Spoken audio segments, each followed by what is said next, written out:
Hello everyone, welcome back. आज का हमारा टॉपिक इनकम फ्रॉम प्रोफेशन। इससे पहले जो हमने टॉपिक किया था वो था इनकम फ्रॉम बिजनेस। सो हम अभी भी थर्ड हेड ऑफ इनकम कर रहे हैं। थर्ड हेड ऑफ इनकम जिसका नाम होता है profits and gains of business और प्रोफेशन। सो ये हमारे टॉपिक का नाम था, ये हमारे हेड का नाम है which is third head of income. इसमें दो पार्ट्स होते हैं, एक इनकम फ्रॉम बिजनेस होता है और दूसरा इनकम फ्रॉम प्रोफेशन होता है। Income from business we have already completed. इससे पहले की वीडियो में हमने इनकम फ्रॉम बिजनेस एक्सप्लेन किया था। आज जो एक्सप्लेन किया जा रहा है टॉपिक वो है इनकम फ्रॉम प्रोफेशन। प्रोफेशन की इनकम और बिजनेस की इनकम में कंप्यूटेशन में क्या डिफरेंस आता है ये आपको आज पता लगेगा। इससे पहले का वीडियो भी आप देख सकते हैं which is related to income from business. So आज का जो टॉपिक हम कर रहे हैं वो प्योरली प्रोफेशन पे बेस्ड है। प्रोफेशनल्स जस्ट लाइक डॉक्टर, कोई भी लॉयर, तो ये जो प्रोफेशनल्स होते हैं इन प्रोफेशनल्स का मेन मोटिव क्या होता है? सर्विस मोटिव होता है rather than making profit. So ये लोग भी नो डाउट प्रॉफिट्स अर्न तो करते हैं, इनकम तो कमाते हैं, but they generally don't make their income and expenditure account. तो इनकम एंड एक्सपेंडिचर या profit and loss account they never say कि वो प्रॉफिट एंड लॉस अकाउंट बना रहे हैं, बिकॉज उनका मेन मोटिव इनकम कमाना या प्रॉफिट्स कमाना नहीं होता। सो प्रोफेशनल्स जनरली अपनी कैश स्टेटमेंट की समरी दे देते हैं, कैश अकाउंट की समरी देंगे which shows receipts and payment. एक साइड उनकी रिसिप्ट्स लिखी होती हैं और दूसरी साइड्स पेमेंट्स मेंशन होती हैं। तो जो भी क्वेश्चन दिया होता है प्रोफेशनल का जनरली उसमें receipts and payments account he mention होता है।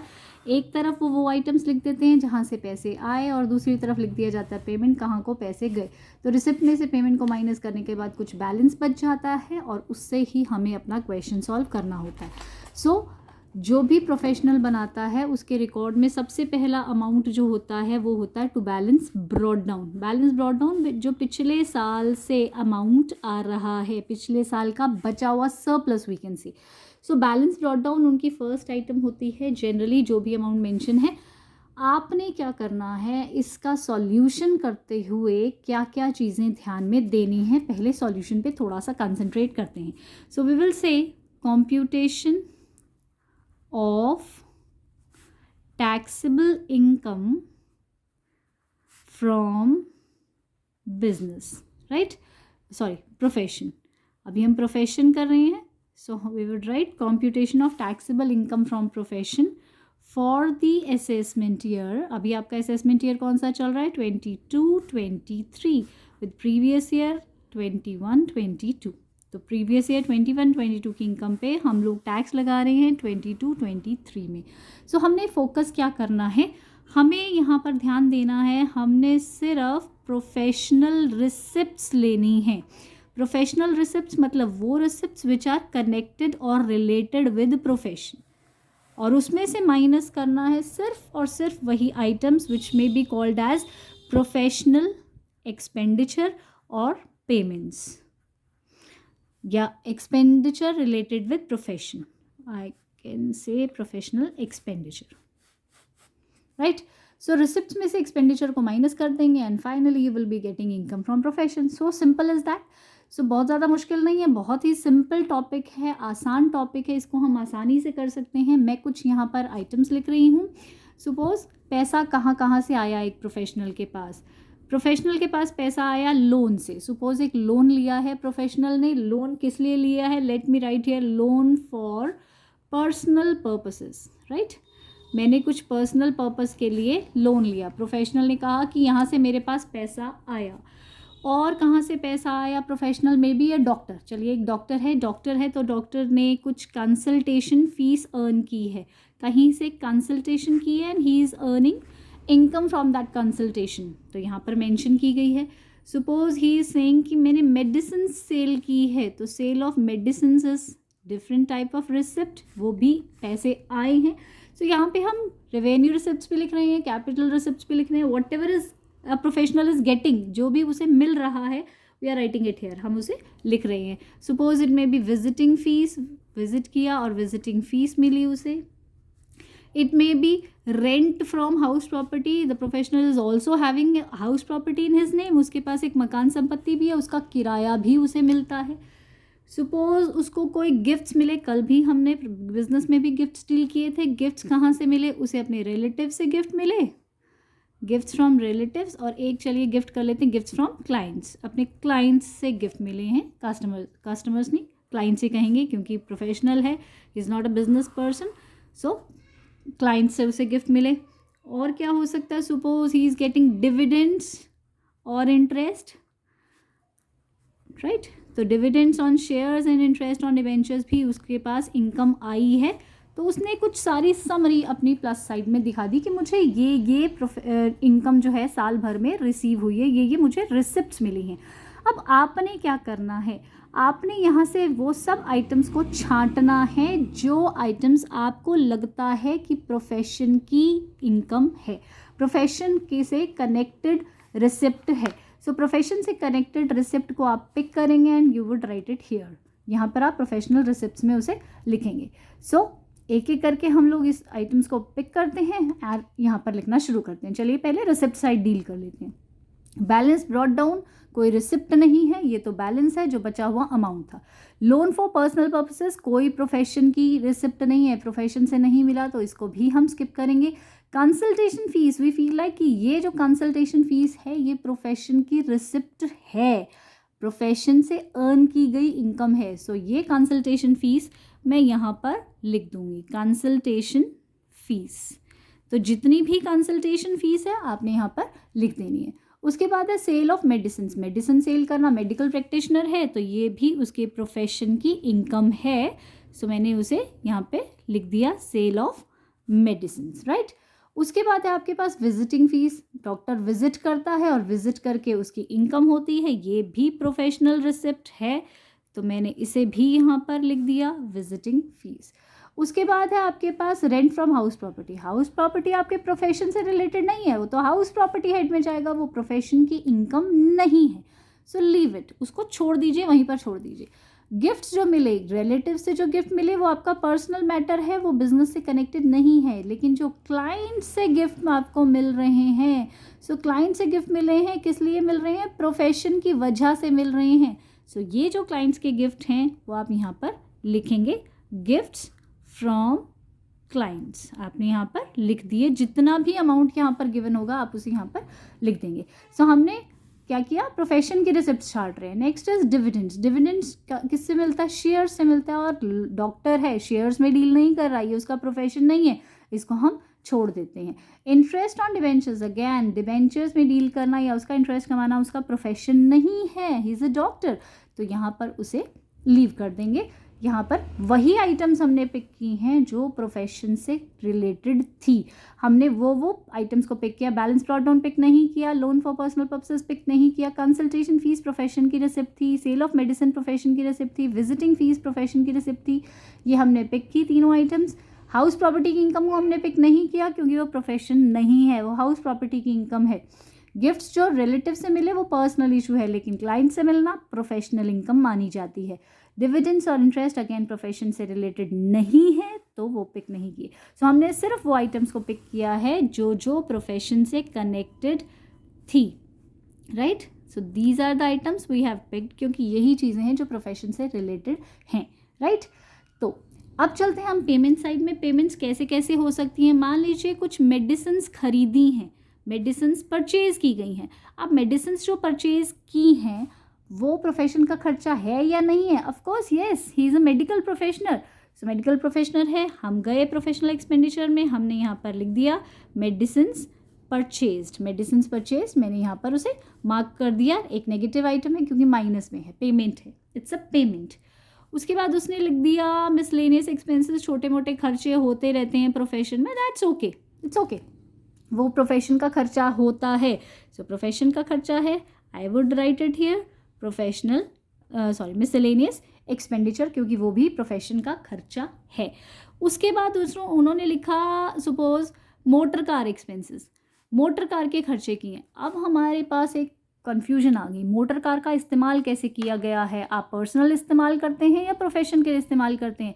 सपोज डॉक्टर ये कहता है कि इस मोटर कार का इस्तेमाल यहाँ पर आधा आधा किया जाता है, सपोज टोटल खर्चा मोटर कार का है 10,000 रुपये, और 10,000 रुपये के एक्सपेंडिचर में आधा खर्चा पर्सनल है और आधा खर्चा प्रोफेशन का है, या फिर 1/4 पर्सनल है, 3/4 प्रोफेशन का है, या वट एवर जो भी आपको क्वेश्चन में एडजस्टमेंट में दिया हुआ है आपने उसके अकॉर्डिंग डील करना है।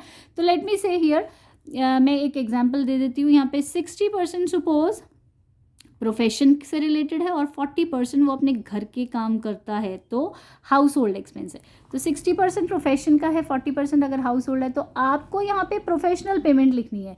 आपने यहाँ पे जो मोटर कार के एक्सपेंसेस लिखने हैं सिर्फ वही लिखने हैं जो प्रोफेशन से कनेक्टेड है। प्रोफेशन से कितने कनेक्टेड हैं? 60%। सो यहाँ से 60% अमाउंट ही अगर प्रोफेशन से कनेक्टेड है तो 60% खर्चा ही हम लोग यहाँ पर उसे लिखेंगे। पूरा खर्चा यहाँ पर मेंशन नहीं किया जाएगा। जितना खर्चा प्रोफेशन से रिलेटेड है सिर्फ वही लिखा जाएगा। सपोज ऐसे ही यहाँ पे लिखा हुआ है स्टाफ को सैलरीज दी जाती हैं। स्टाफ की सैलरी प्रोफेशन का खर्चा है या नहीं है? ऑफ कोर्स है। हम यहाँ पर लिखेंगे स्टाफ सैलरी, राइट। यहाँ पे नेक्स्ट दे दिया जाता है सपोज इंटरेस्ट ऑन लोन। अब आपने लोन लिया था, यहाँ पे देखिए आपने लोन लिया था पर्सनल पर्पसेस के लिए, उस पर आपको इंटरेस्ट देना पड़ रहा है। सो इंटरेस्ट का खर्चा क्या आपके प्रोफेशन का खर्चा है? डेफिनेटली नहीं, क्योंकि लोन पर्सनल पर्पस के लिए लिया गया था, तो इंटरेस्ट ऑन लोन हमारा खर्चा नहीं है, हम उसे यहाँ पर नहीं लिखेंगे। अच्छा, अगर यहीं पर एक और आपसे चीज़ पूछ लेती हूँ, अगर मैं यहाँ पर लिखती loan for professional purposes, so loan for professional purposes अगर लिया जाता तो इंटरेस्ट ऑन लोन का खर्चा प्रोफेशनल पेमेंट होता, राइट। लोन इनकम नहीं हो सकती, लोन क्योंकि कैपिटल रिसिप्ट है। लोन जो है वो कैपिटल रिसिप्ट है, वो आपने यहाँ पर नहीं मेंशन करना, लेकिन उसका इंटरेस्ट ऑन लोन एक खर्चा जो कि उस लोन पर दिया जा रहा है जो प्रोफेशनल पर्पसेस के लिए लोन लिया गया, उसका अगर खर्चा होता तो वहाँ पे स्टाफ की इंटरेस्ट ऑन लोन को मैं मेंशन करती। अभी मैं मेंशन नहीं कर रही। क्यों नहीं मेंशन करी? क्योंकि लोन पर्सनल पर्पसेस के लिए लिया गया है, तो इंटरेस्ट ऑन लोन भी पर्सनल एक्सपेंडिचर है, प्रोफेशनल एक्सपेंडिचर नहीं है, राइट। उसके बाद सपोज मैं यहाँ पर कह देती हूँ इंश्योरेंस। चलिए, इंश्योरेंस करवाया मैंने किसका? कार का भी करवाया और हाउस प्रॉपर्टी का भी कराया। कार का मैंने इंश्योरेंस कराया suppose let it be 5,000, house property का 2,000, तो टोटल कुल मिला के मैंने 7,000 का इंश्योरेंस करवाया है। अब कार का इस्तेमाल मुझे पता है कैसे होता है, गाड़ी का इस्तेमाल मुझे पता है 60% प्रोफेशन के लिए होता है और 40% पर्सनल होता है। ये वही गाड़ी है जिसका इंश्योरेंस कराया जा रहा है, तो मुझे अपने आप से समझ लेना चाहिए कि कार का इंश्योरेंस भी 60% ही प्रोफेशन से रिलेटेड है। So I would write here car insurance कितना मुझे माइनस करना चाहिए? 60% ऑफ 5,000, यानी सिर्फ 3,000 रुपये मैं यहाँ पर माइनस करूँगी। मैं पूरा का पूरा 5,000 माइनस नहीं करने वाली। हाउस प्रॉपर्टी का अगर इंश्योरेंस कराया गया है तो हाउस प्रॉपर्टी मेरी प्रोफेशन की कोई प्रॉपर्टी नहीं है, तो ये मेरा खर्चा प्रोफेशन का पेमेंट नहीं है, राइट। सो इसको हम छोड़ देते हैं। सपोज यहाँ पर मैंने दिया हुआ है बाय डेप्रिसिएशन, किसी चीज़ का डेप्रिसिएशन मैंने लिखा। डेप्रिसिएशन किस पर है? डेप्रिसिएशन है, मान लीजिए ऑफिस की चेयर्स हैं या डिस्पेंसरी है, उसमें फर्नीचर है, उसका डेप्रिसिएशन यहाँ पर मेंशन किया गया है सपोज 2,000 रुपीज़। डेप्रिसिएशन है, फर्नीचर का है और फर्नीचर का इस्तेमाल प्रोफेशन में किया जाता है। So it's okay, furniture use हो रहा है और उसका खर्चा प्रोफेशन में आएगा, वो प्रोफेशनल पेमेंट है, राइट। और क्या हो सकता है? सपोज चैरिटी, डोनेशंस, आपने कोई चैरिटी या डोनेशंस दिए, दान दिए हैं, दान देना प्रोफेशन से कतई कनेक्टेड नहीं है, तो वो पेमेंट प्रोफेशन का खर्चा नहीं हो सकता। And finally we have balance carried down.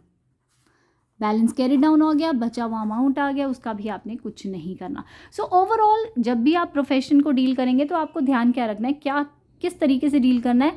आपने रिसिप्ट साइड से वो सभी आइटम्स उठानी हैं जो प्रोफेशन की रिसिप्ट्स हैं। आपने पेमेंट साइड से वो सभी आइटम्स उठानी हैं जो प्रोफेशन की पेमेंट्स हैं। इन सब रिसिप्ट्स को टोटल करके, इन सब एक्सपेंडिचर को माइनस करके the resulting figure would be income from profession. Profession का आपका इनकम आ जाएगा। So that figure will be the answer, right. So ये फिगर आपका आंसर होगा। आपने प्रोफेशनल रिसिप्ट्स में से सिर्फ प्रोफेशनल पेमेंट्स माइनस करनी है। अब यहाँ पे एक और चीज़ आ जाती है, क्या चीज़ है वो? कैश बेसिस और अक्रूवल बेसिस। अब कैश बेसिस और अक्रूवल बेसिस क्या होते हैं, आपको किस तरीके से उसे डील करना होता है? कैश बेसिस का मतलब है जब कैश रिसीव होता है आपको उसको इनकम मानना है, right.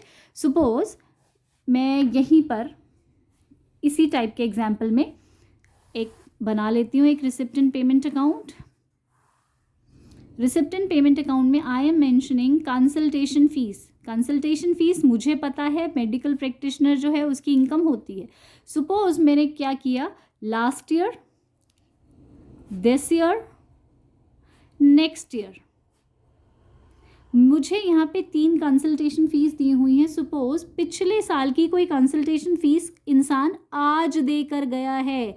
Receipts and payments account में मैंने ये मेंशन किया कि पिछले साल के भी कुछ लोग आज कंसल्टेशन फ़ीस देकर जा रहे हैं। पिछले साल के 5,000 मुझे इस साल मिले, इस साल के 80,000 मुझे इसी साल मिल गए, और नेक्स्ट ईयर के 25,000 रुपये मुझे एडवांस में मिल चुके हैं।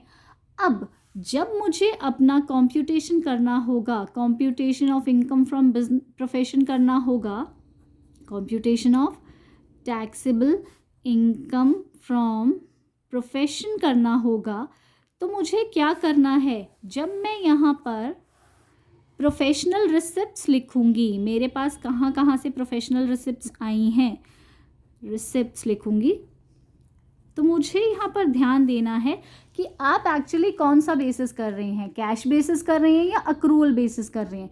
मैं आपको दोनों बेसिस का डिमार्केशन बता देती हूँ।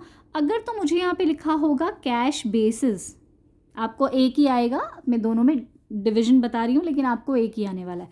कैश बेसिस होगा तो कैसे डील किया जाएगा, अक्रूवल बेसिस होगा तो कैसे डील किया जाएगा। If it is cash basis, cash basis का मतलब है when ever you have received that income it is your income. आपने रिसीव कर ली, वो आपकी इनकम होगी। तो 80,000 और 5,000 और 25,000, तो कुल मिला के कंसल्टेशन फ़ीस जो आपकी हुई वो हुई 1,10,000। 1,10,000 कैसे हुई?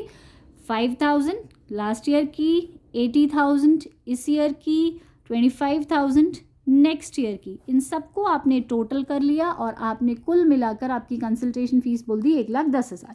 But if it is accrual basis, सिर्फ उसी ईयर की आइटम्स आपने लिखनी है जिस ईयर को आप डील कर रहे हो। दैट मीन्स दिस ईयर, आप इस साल को डील कर रहे हो। So in this case your consultation fees would be 80,000 only. सिर्फ इस साल के आइटम्स को आप पिक करेंगे, बाकियों को पिक नहीं करेंगे। सो दिस इज़ रिगार्डिंग ये आप जो अपना कर रहे हैं ना असेसमेंट ईयर, जो भी आपका असेसमेंट ईयर है, आप सिर्फ उसी से कनेक्टेड इनकम को, प्रीवियस ईयर 21-22 की अगर आपकी यहाँ पे 21-22 लिखा हुआ है, यहाँ पे 20-21 लिखा हुआ है, 22-23 लिखा हुआ है, तो ईयर ऐसे भी लिखे हो सकते हैं। आपको सिर्फ अपने प्रीवियस ईयर की इनकम को उठाना है, बाकी इनकम को आपने प्रोफेशनल रिसिप्ट्स नहीं मानना। इन द सेम वे आपको सपोज यहाँ पर लिखा हुआ है रेंट ऑफ डिस्पेंसरी, ठीक है, डिस्पेंसरी का रेंट दिया हुआ है, आपने पेमेंट कितनी कर दी? आपने पेमेंट की सपोज इसकी 20,000 रुपीज़, ठीक है। सो कैश बेसिस में आपको कुछ और देखने की ज़रूरत नहीं है। Once it is paid you will write it as professional payment. आपने प्रोफेशन की पेमेंट कर दी या पेमेंट्स रिलेटेड टू प्रोफेशन, आपने क्या करना है, यहाँ पे लिख देना है rent of dispensary, right. Dispensary के आपने रेंट पे किया 20,000 रुपीज़, राइट, ये आपने मेंशन कर दिया। अब इसमें आपको मेंशन है, सपोज एडजस्टमेंट में मेंशन है कि पर मंथ डिस्पेंसरी का रेंट होता है 2,000, पर मंथ आपका 2,000 होता है। इसका मतलब आपने सिर्फ 10 मंथ्स की पेमेंट किया है, आपने पूरे साल की पेमेंट नहीं की है। ओनली 10 मंथ्स की पेमेंट आपने की है। 2,000 पर मंथ के अकॉर्डिंग 10 मंथ्स की payment 20,000 you have done. Cash basis है तो आपने क्या किया, पूरा का पूरा 20,000 रुपीज़ यहाँ पर मेंशन कर दिया। बट अगर ये अक्रूवल बेसिस होता तो अक्रूवल बेसिस पे आपको इसको दिखाना चाहिए था 24,000 रुपीज़। 24,000 कैसे?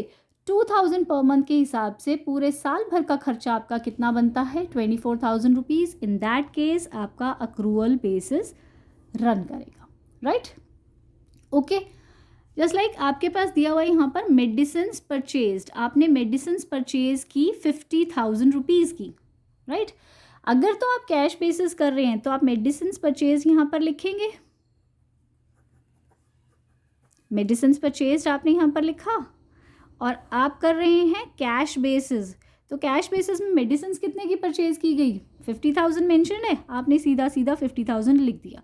लेकिन एडजस्टमेंट में ये मेंशन है कि क्लोजिंग स्टॉक ऑफ मेडिसिन्स, आपका कुछ मेडिसिन्स का स्टॉक बचा पड़ा है, वो कितना बचा पड़ा है, आपके पास 5,000 का स्टॉक अभी पेंडिंग पड़ा हुआ है। दैट मीन्स आपका खर्च मेडिसिन्स का कितना हुआ, 50,000 आपने खरीदी पर 5,000 का तो अभी स्टॉक पड़ा हुआ है। दैट मीन्स आपने खर्च कितना किया, अक्रूअल बेसिस सेज कि आपका खर्चा सिर्फ इस साल 45,000 ही हुआ है, आपको वही मेंशन करना चाहिए। सो आपको जो बताया गया था ये कैश बेसिस पर बताया गया था कि कैश बेसिस पर किस तरीके से डील करते हैं, सिर्फ प्रोफेशन की आपने रिसिप्ट्स उठानी है और प्रोफेशन की पेमेंट्स उसमें से माइनस कर देनी है और इनकम फ्रॉम प्रोफेशन आ जाएगा। फिर मैंने आपको एक दूसरा तरीका बताया, कैश बेसिस और अक्रूअल बेसिस अगर हो तो थोड़ा ध्यान से क्वेश्चंस को करना पड़ेगा। कैश बेसिस में जब कैश रिसीव किया गया उसको इनकम मान लेनी है, जब कैश पे किया गया उसको पेमेंट मान लेनी है। लेकिन अक्रूअल बेसिस से कि सिर्फ जिस ईयर से कनेक्टेड डेटा आप कलेक्ट कर रहे हैं आइटम, सिर्फ रिसिप्ट्स और पेमेंट सिर्फ उसी ईयर के आप लिखेंगे, लास्ट ईयर या नेक्स्ट ईयर के आइटम्स को आप इग्नोर करेंगे। जस्ट लाइक हमने कंसल्टेशन फीस जैसे की थी, अगर वो कैश बेसिस था, हमारे पास जब भी कैश रिसीव हुआ पूरा का पूरा हमने कैश बेसिस में उसको रिसिप्ट मान लिया। लेकिन अक्रूवल बेसिस से सिर्फ दिस ईयर को आपने यहाँ पर मेंशन करना है। अक्रूवल बेसिस में सिर्फ और सिर्फ 80,000 रुपीज़ आपने यहाँ पर मेंशन किए हैं, राइट। और फिर एक्सपेंडिचर की जब हमने बात की थी, हमने कहा था कि कैश में अगर हमने पे कम किया है, ऑल्दो बनता ज़्यादा था, पे सिर्फ 20,000 जस्ट लाइक एग्जाम्पल दिया गया, 10 मंथ्स का डिस्पेंसरी का रेंट पे किया है, तो कैश बेसिस से कि जितना पे किया उतने की डिडक्शन आपको मिल जाएगी। लेकिन अक्रूवल बेसिस से 2,000 पर मंथ था तो पूरे 12 मंथ्स का कितना बनता है, आपको अक्रूवल बेसिस के अकॉर्डिंग 24,000 की ही डिडक्शन मिलेगी। उसके बाद मेडिसिन परचेज किया, कैश बेसिस से कि जब खर्च कर दिया आपने उसको खर्चा दिखा दिया, मेडिसिन परचेज पूरे 50,000 डाले। लेकिन अक्रूवल बेसिस में आपने एडजस्टमेंट को भी ध्यान दिया कि मेडिसिन परचेज तो 50,000 की गई है पर उसमें 5,000 का स्टॉक अभी भी बचा हुआ है, तो जो बचा हुआ स्टॉक है वो खर्च नहीं हुआ। तो आपका जितना खर्चा हुआ सिर्फ आप उसको ही मेंशन करेंगे। अक्रूवल बेसिस में 50,000 माइनस 5,000 आपने 45,000 मेंशन किया है, राइट। सो इस तरीके से आपका क्वेश्चन चलेगा, आपने रिसिप्ट्स में से पेमेंट्स को माइनस करना है और आपका आंसर इनकम फ्रॉम प्रोफेशन आ जाएगा, right, like we did in this way, right.